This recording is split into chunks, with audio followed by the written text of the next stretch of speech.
दोस्तों, नवरात्रि के व्रत चल रहे थे। चारों तरफ भक्ति भावना थी।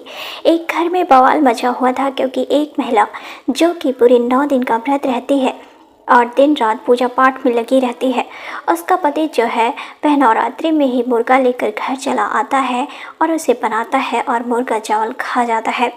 ये बात जब पत्नी को पता चलती है तो पूरा आसमान सर पर उठा लेती है, बवाल कर देती है। थाना पुलिस हो जाता है।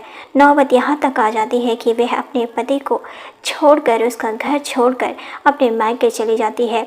लेकिन दोस्तों, 2 सालों बाद कुछ ऐसा होता है कि वह पत्नी अपने ही हाथों से बनाकर अपने पति को खाने के लिए सिफारिश करती है, रोती है, गिड़गिड़ाती है।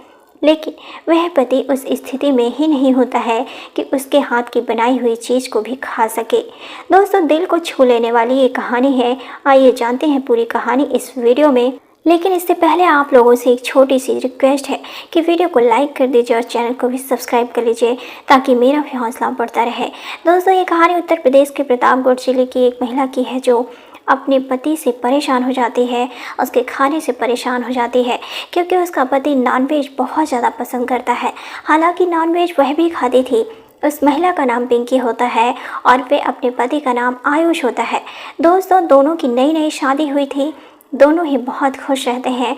पिंकी अपने पति के साथ बहुत अच्छा टाइम निकालती है क्योंकि जब भी आयुष घर अपनी ड्यूटी से, अपने काम से घर आता था तो उसके लिए खाने के लिए कुछ ना कुछ नॉनवेज लेकर आता था, तो वह बड़े ही चाव से खाती थी। दोस्तों, इसी बीच में आयुष जो होता है वह अपने घर में एक शानदार पार्टी देता है जिसमें उसके मायके वाले भी आते हैं और खूब जमकर नॉनवेज खाते हैं, मौज मस्ती करते हैं।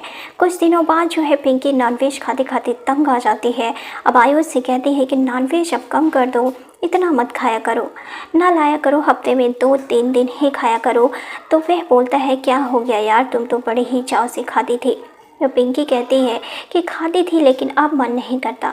वह कहता है कि कोई बात नहीं, जब तुम्हें ना खाना हो तो तुम्हारे लिए कुछ और ले आऊँगा। लेकिन भाई, मैं तो नॉनवेज कम नहीं कर सकता क्योंकि मेरी तो बचपन से ही आदत है। तो पिंकी कहती है कि कुछ भी कर लो लेकिन अपनी आदत को अब बदल लो। तो आयुष कहता है कि भाई देखो, मैं तो गाड़ी चलाता हूँ, यहाँ लोडिंग का काम करता था। तो बोलता है कि मैं गाड़ी चलाता हूँ, 2 पीस मिल जाता है तो 2-4 रोटी खा लेता हूँ, आराम से सो जाता हूँ, इसीलिए मुझसे तो नहीं रहा जाएगा। तो पिंकी कहती है कि मैं नहीं बनाऊंगी अब नॉनवेज। तो आयुष कहता है कि मैं शाम को लाता हूँ, तुम्हें नहीं खाना तो ना सही, लेकिन भाई मैं तो लाऊंगा और तुम्हें बनाना भी पड़ेगा क्योंकि मेरी इतनी हिम्मत नहीं है कि रात में मैं आऊँगा तो मैं बनाऊँगा और इसके बाद जो है आराम करूँगा। तुम्हें बनाना तो पड़ेगा भाई, चाहे जो हो जाए। अब वो मना कर देती है और कहती है कि मैं किसी भी कीमत पर नॉनवेज नहीं बनाऊंगी। अब इसके लिए दोनों में झगड़ा शुरू हो जाता है।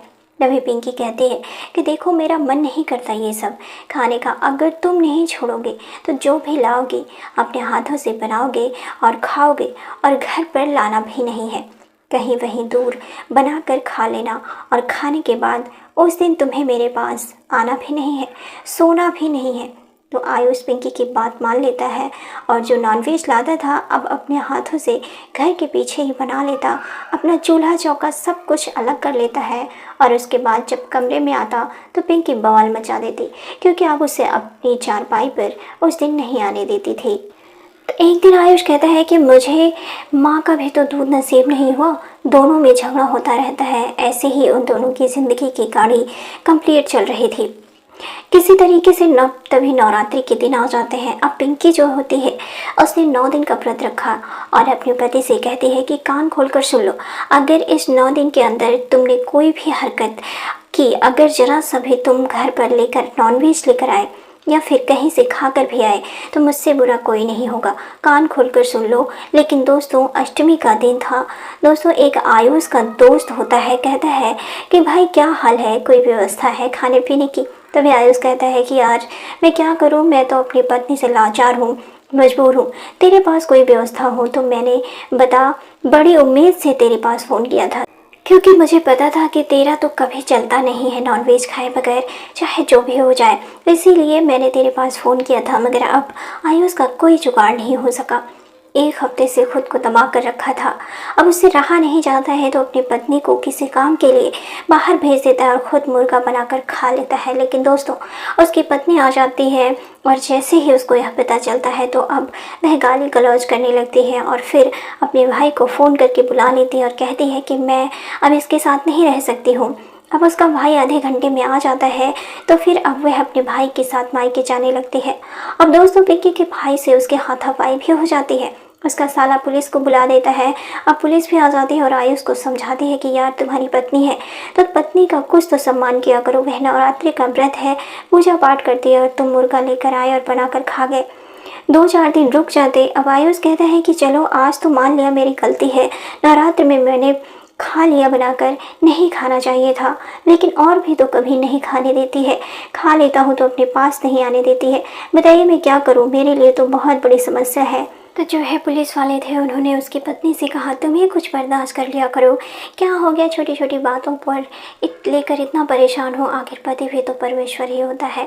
तो पिंकी बोली कि पति परमेश्वर होता है तो ऐसा करता है कि नवरात्रि में मुर्गा खा रहा है। अब पुलिस को जितना समझाना था उसने समझा दिया, कोई बड़ा मैटर तो था नहीं क्योंकि ज़्यादा इंटरफेयर करती नहीं, तो दोनों को समझा बुझा कर चली जाती है। लेकिन पिंकी कहती है कि अब मैं इसके साथ नहीं रहूँगी, मैं अपने भाई के साथ मायके चली जाती है। अब दोस्तों, आयुष उसे समझाने की बहुत कोशिश करता है कि मैं नहीं खाऊंगा, मैं छोड़ दूंगा, तुम ऐसे छोड़कर मुझे मत जाओ। लेकिन दोस्तों, पिंकी वापस लौट कर नहीं आई और कहती है कि अब मुझे तुम्हारी बातों पर कोई यकीन नहीं होता। और इसके बाद जो है दोस्तों, अब धीरे धीरे 2 साल बीत गए, बीच में इन दोनों में कोई संपर्क नहीं हुआ। अब वह अपने माँ बाप के पास रहने लगी। लेकिन 2 साल बीत गए, उधर उसके पति की हालत बहुत ख़राब हो गई, उसके बचने की कोई उम्मीद नहीं थी। जब बात पिंकी सुनती है तो वह उसके पति की हालत ख़राब है तो वो बहुत परेशान हो जाती है और अपने भाई को भेजती है सच्चाई का पता लगा कर आओ, क्या बात है।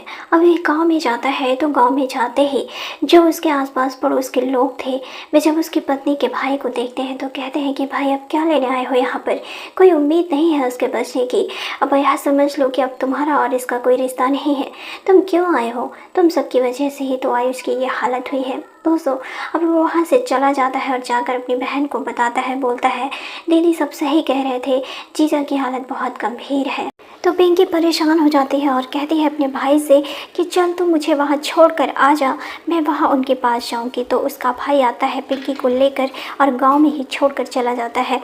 अब जब पिंकी आती है अपने घर में और घर में तो देखती है कि चारपाई पर जो है आयुष पड़ा हुआ है, एकदम कमज़ोर होकर, उसके शरीर में कुछ भी नहीं है और बुखार से उसका शरीर तप रहा है। अब जब पिंकी को देखता है तो फूट फूट कर रोने लगता है, लेकिन दोस्तों उसके अंदर रोने की भी शक्ति नहीं बची थी। अब पिंकी भी उसके बगल में बैठ जाती है और फूट फूट कर रोने लगती है और कहती है कि क्या हो गया है तुम्हें, क्या हालत बना रखे हो। तो वह कहता है कि जब से तुम मुझे छोड़कर चली गई पता नहीं क्या हो गया, मेरी जीने की इच्छा नहीं है, जी नहीं पाऊंगा मैं। अब पिंकी उसको उठाती है और रिक्शा पर करती है और उसे तुरंत डॉक्टर के पास लेकर जाती है। जब डॉक्टर देखता है, उसका चेकअप करता है तो रिपोर्ट बिल्कुल नॉर्मल आती है। तो डॉक्टर कहते हैं ये कुछ तो नहीं हुआ है लेकिन बहुत ज़्यादा कमज़ोरी है, शायद चिंता करते हैं, टेंशन में तो हैं। तो डॉक्टर उसे समझाते हैं और कहते हैं कि किसी बात का टेंशन है, कोई टेंशन मत लो, तुम सही हो जाओगे। लेकिन दोस्तों उसकी हालत बहुत ज़्यादा ख़राब हो चुकी थी। अब वहाँ से पिंकी किसी तरीके से उसे घर पर लाती है और फिर जो है उसको बुलाती है कि मछली खाते हो, मुर्गा खाते हो, यही सब खाकर अपनी ये हालत बना लिए हो।